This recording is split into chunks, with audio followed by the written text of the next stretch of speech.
बच्चों, और आज हम यहाँ पे डिस्कस करने जा रहे हैं एसएसबी इंटरव्यू के बारे में। तो इस पूरे वीडियो में आपको कंप्लीट एसएसबी इंटरव्यू की इन्फॉर्मेशन मैं देने जा रही हूँ। साथ ही इसी में मैंने कंबाइन अप कर दिया है मेडिकल्स के बारे में एक ब्रीफ इन्फॉर्मेशन देने के लिए, ठीक है। तो यूजुअली बच्चों को अक्सर डाउट होता है या उन्हें लगता है कि SSB interview is a 5 day process and इसके बाद जो है मेडिकल्स के लिए दे गेट टाइमिंग्स। मेडिकल्स को लेके बहुत ज्यादा डाउट है, पेरेंट्स के भी बहुत सारे क्वेरीज आ रहे थे मेरे पास, बच्चों के भी बहुत ज्यादा क्वेरीज आ रहे थे मेरे पास। तो आज के सेशन में मैंने पूरा डिस्कस किया है कंप्लीट एसएसबी प्रोसेस का, आपको इसमें पता चल जाएगा, जिसमें मैं डिटेल्स में आपको बताऊंगी एसएसबी इंटरव्यू के हर डे हर स्टेज के बारे में। उसको मैंने शॉर्ट में डिवाइड कर लिया है आपकी बेटर अंडरस्टैंडिंग के लिए। 3 स्टेजेस में मैं ये समझाने वाली हूँ। पहला स्टेज होने वाला है आपका स्टेज 1 टेस्टिंग, जिसे रिपोर्टिंग डे बोलते हैं।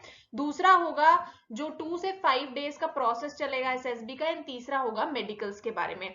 ऑल्सो मेडिकल्स में ज्यादातर बच्चे किन प्रॉब्लम्स में गुजरते हैं या उन्हें टेम्परेरी रिजेक्शंस मिलते हैं, और कैसे आप अपने एसएसबी इंटरव्यू से पहले उन प्रॉब्लम्स को दूर कर सकते हैं, कोशिश कर सकते हैं या उनका सोल्यूशन ढूंढ सकते हैं, ये भी उस पूरे सेशन में हम देखेंगे। सो दैट जब आप अपनी मेडिकल प्रिपरेशन के लिए जाएं या मेडिकल्स के लिए जाएं एसएसबी में क्वालिफाई करके, तो फर्दर आप ऐसी सिचुएशन ना फेस करें, एंड एटलीस्ट आप उस टीआर से, अगर आपने ये तरीके अपनाए तो डेफिनेटली मैं कहूंगी आप इन टीआर से बच सकते हैं। तो इसके बारे में डिटेल में जानने वाले हैं।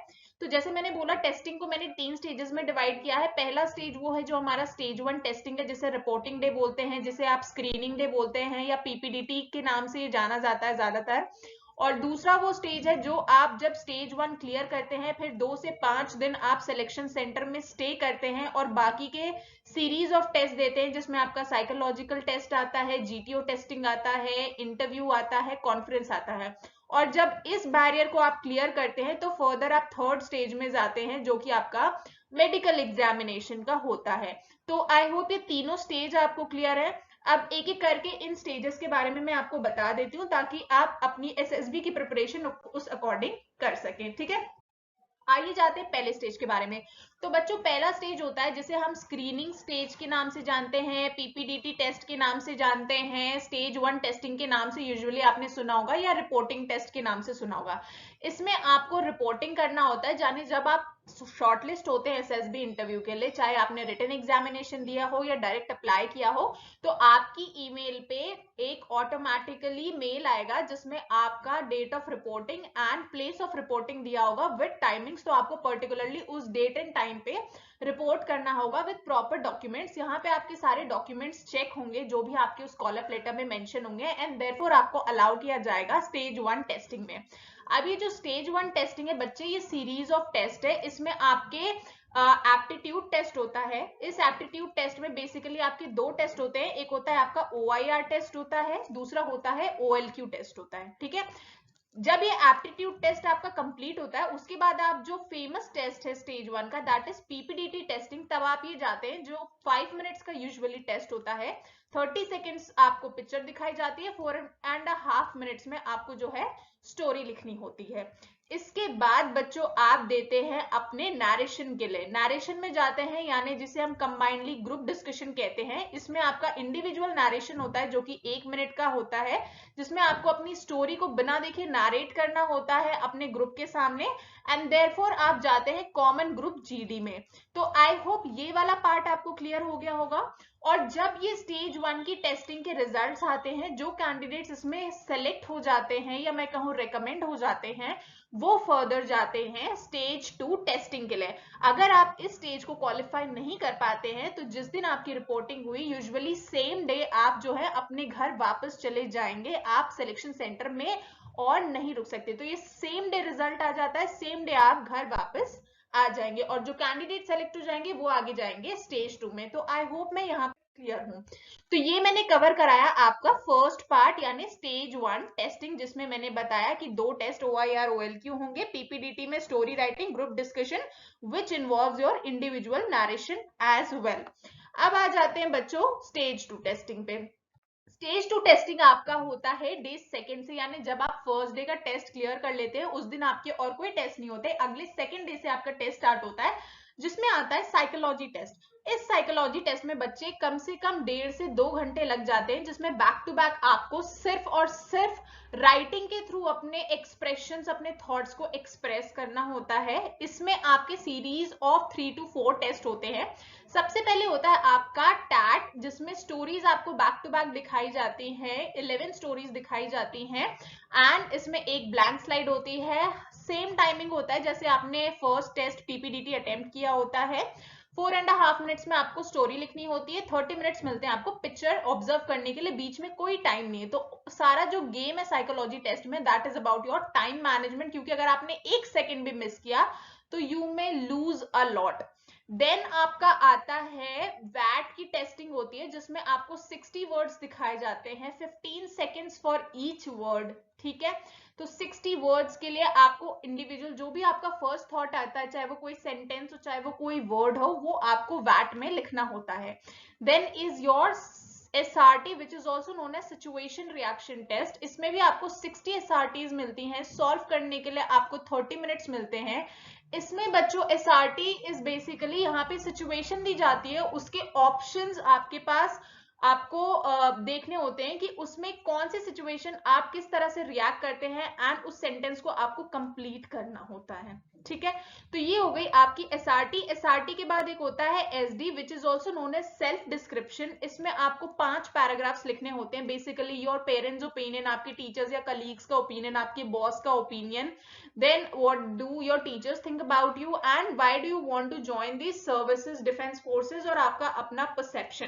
तो ये 3 से 4 पैराग्राफ्स डिपेंडिंग अपॉन आप ग्रेजुएट हैं, आप स्कूल में हैं, फ्रेशर हैं, वर्किंग है, नॉन वर्किंग है, तो ये उस पर डिपेंड करता है। अगर आप वर्किंग रहेंगे तो डेफिनेटली आपके बॉस, ऑफिस एम्प्लॉयज, कलीग्स का ओपिनियन आएगा, एंड अगर आप स्कूल स्टूडेंट रहेंगे तो टीचर्स एंड आपके फ्रेंड्स का ओपिनियन आ जाएगा, ठीक है। तो ये साइकोलॉजी आपका 1.5 से 2 घंटे चलता है। जैसे मैंने बताया, इसमें सिर्फ और सिर्फ टाइमिंग का गेम है, जितनी अच्छी आपकी टाइम मैनेजमेंट होगी उतना अच्छा यहाँ पे रहेगा। एंड साइकोलॉजी आप तभी हेल्प आउट कर सकते हैं जब आपने बहुत अच्छी साइकोलॉजी की प्रैक्टिस करी, बिकॉज यहाँ पे टाइम बहुत इंपॉर्टेंट रोल प्ले करता है एंड इसमें परफेक्शन आप एक ही चीज से ले सकते हैं, वो है प्रैक्टिस।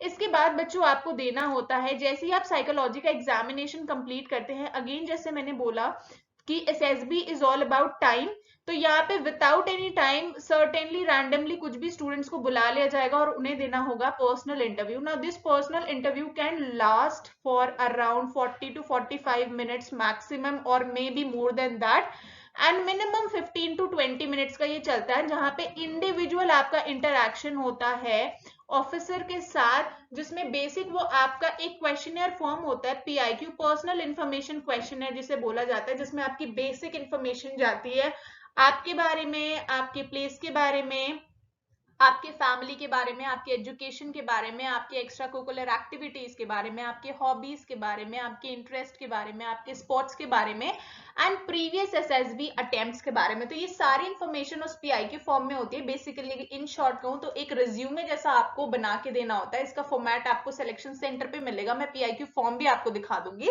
तो ये फॉर्म आपको फिल अप करके देना होगा, जिसमें आपकी बेसिकली सारी डिटेल्स जाएंगी, and usually based on these details only आपके सामने इंटरव्यू में क्वेश्चंस पूछे जाते हैं। सो ये हो गया आपका। नेक्स्ट आता है बच्चा आपका GTO वाला टास्क। इसमें बेसिकली 9 टास्क होते हैं, सो इट इज इम्पॉसिबल कि एक दिन में फिनिश हो जाए, तो इसलिए आपके फर्दर 2 दिन में डिवाइडेड होते हैं, which is your day 3 and day 4। अब इसमें एक दिन में आपके 5 to 6 टास्क हो सकते हैं, दूसरे दिन आपके 2 से 3 टास्क हो सकते हैं या 4 हो सकते हैं, टोटली डिपेंड करता है कि आपका GTO किस मैनर में उन्हें प्लान आउट करता है। नाउ बच्चों, इसमें कुछ टास्क आपके होते हैं जो आप ग्रुप में परफॉर्म करते हैं, कुछ टास्क होते हैं जो आप इंडिविजुअल बेसिस पे परफॉर्म करते हैं, एंड कुछ टास्क होते हैं जो एकेडमिक्स रिलेटेड होते हैं। यहाँ पे भी आपकी इंडिविजुअल परफॉर्मेंस होती है। फॉर एग्जाम्पल एकेडमिक्स में मैं बात करूं तो सबसे फेमस होता है इसमें जो लेक्चरेट होता है, जिसमें आपको एक टॉपिक दे दिया जाता है एंड उसमें आपको 3 मिनट अपने ग्रुप को एड्रेस करना होता है। नेक्स्ट इज योर GPE, जिसमें आपको एक सिचुएशन दे दी जाती है, उसका सोल्यूशन आपको इंडिविजुअल लिखना होता है, बट जो डिस्कशन है वो ग्रुप में करना होता है। फिर होते हैं इसमें GD के टॉपिक्स, जीडी में आपको 2 जीडी के टॉपिक्स दिए जाते हैं, एक आपकी चॉइस और आप अपने ग्रुप के साथ डिसाइड करते हैं, दूसरा टॉपिक जो होता है वो जीटीओ डिसाइड करता है एंड उस पर आपको अपने थॉट्स एंड व्यूज को प्रेजेंट करना होता है। रिमेनिंग जो टास्क होते हैं बच्चे वो इंडिविजुअल आपके आगे, जैसे इंडिविजुअल ऑब्स्टिकल्स आपको करने हो गए और कमांड टास्क, ये आपको इंडिविजुअल लेवल पे करना होता है। इसके अलावा जितने टास्क हैं वो आपको ग्रुप में परफॉर्म करने होते हैं। बहुत सारे नाम है, इनके बारे में भी एक एक करके मैं नेक्स्ट सेशन में जो अपकमिंग सेशन लेके आऊंगी उसके बाद में हर टेस्ट को इंडिविजुअल बहुत ब्रीफ में कवर करूंगी। यहाँ पे मैं एक बेसिक आउटलाइन दे दे रही हूँ कि इतने टेस्ट के थ्रू आपको गो थ्रू करना है। लास्ट डे होती है बच्चों डे 4 आपकी कॉन्फ्रेंस। इस कॉन्फ्रेंस में कुछ नहीं होता, जितने भी ऑफिसर्स होते हैं लास्ट डे आप सब अपने फॉर्मल्स में आते हैं और सारे ऑफिसर्स जो सिलेक्शन सेंटर के होते हैं, जिसमें आपका साइकोलॉजिस्ट होता है, जिसमें आपके जीटीओ होते हैं, इंटरव्यूइंग ऑफिसर्स होते हैं, उस पूरे बोर्ड में जितने भी बेसिकली ऑफिसर्स प्रेजेंट होते हैं वो सारे बैठते हैं।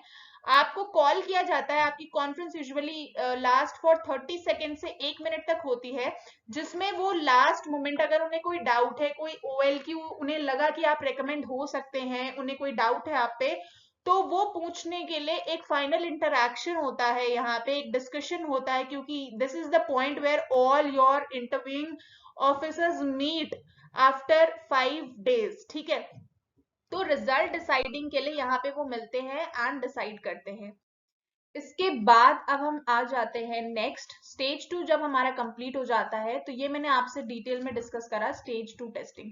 नाउ स्टेज 2 टेस्टिंग क्योंकि अब हमारी कंप्लीट हो चुकी है तो अब यहाँ से जो कैंडिडेट्स रिकमेंड होंगे वो फर्दर जाएंगे स्टेज 3 में, विच इज योर मेडिकल्स। ठीक है, तो स्टेज 1 ऑलरेडी डिस्कस कर चुके हैं, स्टेज 2 मैंने आपको बता दिया है, स्टेज 2 की टेस्टिंग को भी यहाँ पे डिटेल में लिखा है, बट इन सबको मैं और अपकमिंग सेशन में और ब्रीफ में कवर करूंगी। अब बात कर लेते हैं एसएसबी मेडिकल एग्जामिनेशन की, क्योंकि बहुत सारे कैंडिडेट्स को मेडिकल से रिलेटेड बहुत सारे डाउट्स रहते हैं। कुछ ऐसे मेडिकल्स या टीआरस हैं जिन्हें अगर हम पहले से चाहें तो अवॉइड कर सकते हैं, सो दैट वो हमारे फर्दर एसएसबी एग्जामिनेशन में मेडिकल बैरियर ना बने।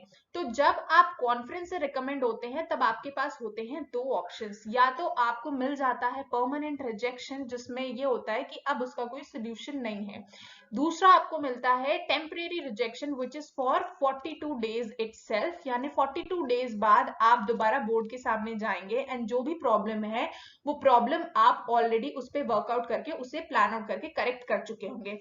तो फॉर टेम्परेरी रिजेक्शंस आपको अपॉर्चुनिटी मिलती है अपील करने की, अपील मेडिकल बोर्ड में, which is also known as AMB, जो फॉलोइंग सेंटर्स में होता है।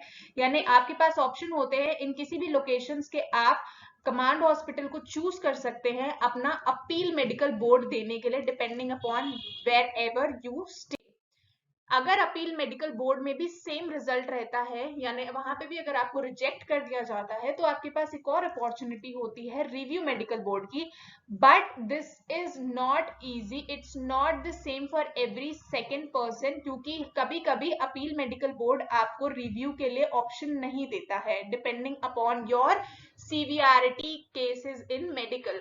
तो ये टोटली आपके अपील मेडिकल बोर्ड पे डिपेंड करता है कि क्या वो आपको रिव्यू का ऑप्शन देता है या नहीं देता। अदरवाइज जो डिसीजन अपील मेडिकल बोर्ड का होगा वही डिसीजन जो है फाइनल होगा। अब मेडिकल के शेड्यूल के बारे में बता देती हूँ बच्चे। तो जब आपका एसएसबी 2 से 5 दिन, जैसे मैंने बोला 5 दिन आपका एसएसबी इंटरव्यू चला गया, अब इसके बाद आपका शुरू होता है medical examination which can last for 7 to 10 days और even more than that days, जो डिपेंड करता है डॉक्टर की अवेलेबिलिटी पे। अब इसमें आपके फुल बॉडी चेकअप होते हैं, कौन से? पहला होता है आपका ENT यानी ईयर नोज एंड टीथ टंग, ठीक है। फिर आपका आईज का होता है इसमें, देन आपका सर्जिकल होता है जिसमें आपके कंप्लीट बॉडी का every bone and everything is checked. X rays होते हैं आपके फुल बॉडी एक्सरेज होते हैं, अल्ट्रासाउंड होता है, डेंटल चेकअप्स होते हैं, and then is staff surgeon का यानी मेडिसिन का एक जनरल ओपिनियन होता है जिसमें आपका बेसिक्स चेक किया जाता है, हाइट, वेट, देन आपकी कैलोरीज, डायबिटीज के टेस्ट।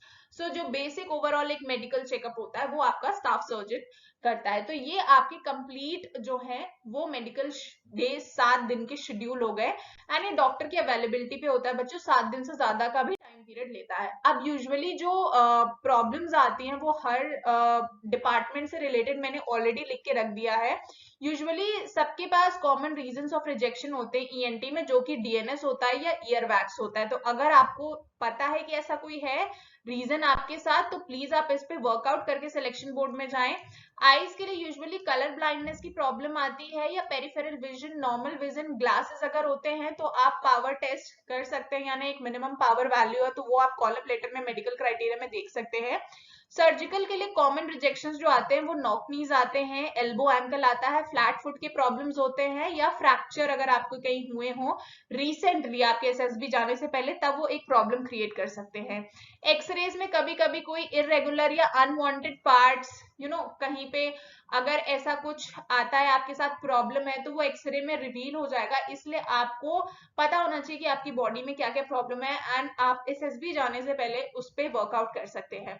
अल्ट्रासाउंड में रिजेक्शन होता है अगर फैटी लीवर है या स्टोन्स डिटेक्टेड है, आपको पता है, तो आप उसके लिए अकॉर्डिंगली मेडिकेशंस ले सकते हैं। डेंटल में बेसिकली आपके 14 डेंटल पॉइंट्स होने चाहिए। So dental is almost easy, ये ज्यादातर बच्चों का क्लियर होता है, डेंटल में ऐसी कोई प्रॉब्लम नहीं आती, मगर फिर भी जिन लोगों के साथ डेंटल इश्यूज है ये स्पेसिफिकली उनके लिए है। स्टाफ सर्जन आपका जनरल, जैसे मैंने बोला कि ब्लड टेस्ट, यूरिन टेस्ट करता है, जिसमें बेसिकली आपका नॉर्मल बॉडी चेकअप होता है, ठीक है। तो ये टेस्ट जो है एक्चुअली प्रिडिक्टेबल नहीं है। ब्लड में जैसे आपका हीमोग्लोबिन ओके होना चाहिए, यूरिन टेस्ट में ज्यादा प्रोटीन नहीं डिटेक्ट होना चाहिए, ठीक है। और मेडिसिन में क्या होता है, जनरल आपका body height, weight, blood pressure, sweaty palms, ये सारे कॉमन रीजंस हो जाते हैं रिजेक्शन के लिए, जो अक्सर कैंडिडेट्स को होते हैं, क्योंकि कभी कभी कैंडिडेट्स बहुत ज्यादा नर्वस होते हैं जिसकी वजह से उनका बीपी हाई हो जाता है, स्वेटी पाम्स हो जाते हैं, ओवरवेट हो जाता है हाइपरटेंशन की वजह से। तो ये कॉमन रीजंस ऑफ रिजेक्शन हो जाते हैं इन सब डिपार्टमेंट्स के लिए। तो इसमें बच्चों किस तरह से आपको अपने रिजेक्शंस को हैंडल करना है, टेम्परेरी रिजेक्शंस को हैंडल करना है अगर इनमें से कोई है, कैसे आपको अपनी एसएसबी की प्रिपरेशन करनी है, किस तरह से इफेक्टिव टाइम मैनेजमेंट करना है, कैसी आपको स्ट्रैटेजी प्लान आउट करनी है, ये सारी चीजें बच्चों मैं आपको बहुत अच्छे से बता सकती हूँ। हमारी एकेडमी में अभी 100+ रिकमेंडेशंस हो चुके हैं, पीछे आप देख सकते हैं ऑलरेडी इतने अच्छे रिजल्ट्स आए हैं, चाहे वो रिटन एग्जामिनेशन से हो, चाहे वो एसएसबी इंटरव्यू से रिलेटेड आए हो, चाहे वो आर्मी की हो, एयरफोर्स की हो या नेवी को हो। And recently my brother also got recommended, जो कि नेवी एंड आर्मी दोनों के लिए हो चुका है। अभी ही is going for air force and we are counting on it as well. तो इतने सारे बच्चों की एक्सपीरियंसेस हैं। सो नाउ बच्चों हमने एक सेशन स्टार्ट करा है नया, जिसमें हम आपकी हेल्प करेंगे from the form filling till जब तक आप एकेडमी नहीं ज्वाइन कर लेते। तो हमारा मेन एम ये होता है बच्चों कि हम आपके सारे डाउट्स को दूर करें, क्लियर करें, और आपका एक रिकमेंडेशन मिले, मगर वो रिकमेंडेशन आपको यूनिफॉर्म तक जरूर लेके जाए। मैं नहीं कहती कि आपको 3 या 4 जगह से रिकमेंडेशन मिलना चाहिए या आप रिकमेंडेड कैंडिडेट बार बार बनते रहे। मैं चाहती हूँ मेरी एकेडमी का बच्चा, मेरे साथ पढ़ा हुआ बच्चा रिकमेंड हो और वो अपनी डिजायर्ड यूनिफॉर्म को पहन ले, चाहे आप आर्मी में जा रहे हो, एयरफोर्स में जा रहे हो या नेवी में जा रहे हो, ठीक है। सो इन सब के लिए बच्चे जो भी हमने अभी प्रॉब्लम्स डिस्कस करी हैं, इनके लिए हमने ऑलरेडी एक एसएसबी का कोर्स लॉन्च किया हुआ है, चाहे वो आपकी आर्मी एसएसबी का हो गया, नेवी एसएसबी का हो गया या एयरफोर्स एसएसबी का हो गया, जिसमें आपको कंप्लीट स्टेज 1 की गाइडेंस मिलेगी, स्टेज 2 की गाइडेंस मिलेगी, और कोर्स में वीडियो लेक्चर्स होंगे जो आपको और डिटेल में चीजें समझाएंगे विद प्रॉपर पिक्टोरियल रिप्रेजेंटेशंस। इसके साथ बच्चों इंडिविजुअल बुक पैकेजेस है हर टेस्ट से related, and this is the only academy जो आपको हर टेस्ट से रिलेटेड इंडिविजुअल बुक्स प्रोवाइड कर रही है, जिसमें maximum number of sample questions है प्लस प्रैक्टिस क्वेश्चंस है। मेडिकल की कंप्लीट इंफॉर्मेशन जैसे मैंने बताया, मॉक टेस्ट है, फ्री इंटरव्यू मॉक टेस्ट आपको यहाँ पे अवेलेबल मिलेगा। मेडिकल से रिलेटेड ऑलरेडी मैंने प्रॉब्लम बता दी, और ये वो बुक्स है जो आपको हेल्प आउट करेंगी बच्चों। इसमें आपकी रिपोर्टिंग से लेके और जो फाइनल डे है तब तक आपको सारी चीजें मिलेंगी। इवन इसमें आपका स्पोकन इंग्लिश, कॉम्पिटिटिव इंग्लिश, किस तरह से आप बेसिक बोलना सीख सकते हैं अपनी एसएसबी इंटरव्यू के लिए खासकर, ये सारा का सारा मटेरियल अवेलेबल है only on government crackers platform. So आप ज्वाइन कर सकते हैं, प्लेटफॉर्म डाउनलोड कर सकते हैं गूगल प्ले स्टोर से, और साथ ही यूट्यूब को सब्सक्राइब कर सकते हैं, यूट्यूब पे गवर्नमेंट क्रैकर्स को, ताकि आपको ऐसे सेशंस मिलते रहे और अब इसी के कंटिन्यूएशन में बच्चों नेक्स्ट सीरीज में लेके आऊंगी, जिसमें मैं स्टेज 1 को और डिटेल में और ब्रीफ में विद एग्जांपल्स आपको एक्सप्लेन करूंगी। इसी तरह हम स्टेज 2 का डिस्कशन करेंगे एंड देन फिर मेडिकल्स का डिस्कशन करेंगे। इसके अलावा जो भी और डाउट्स हैं आपको लगता है एसएसबी से रिलेटेड कोई और डाउट्स है, तो वो भी आप मुझे कमेंट करके बता सकते हैं। मैं उन पे भी बहुत ही जल्द आपके सामने सेशन लेके हाजिर होंगी। तब तक के लिए ऑल द बेस्ट बच्चों, अपनी एसएसबी प्रिपरेशन स्टार्ट करिए एंड मैं मिलती हूँ आपको। तब तक के लिए जय हिंद।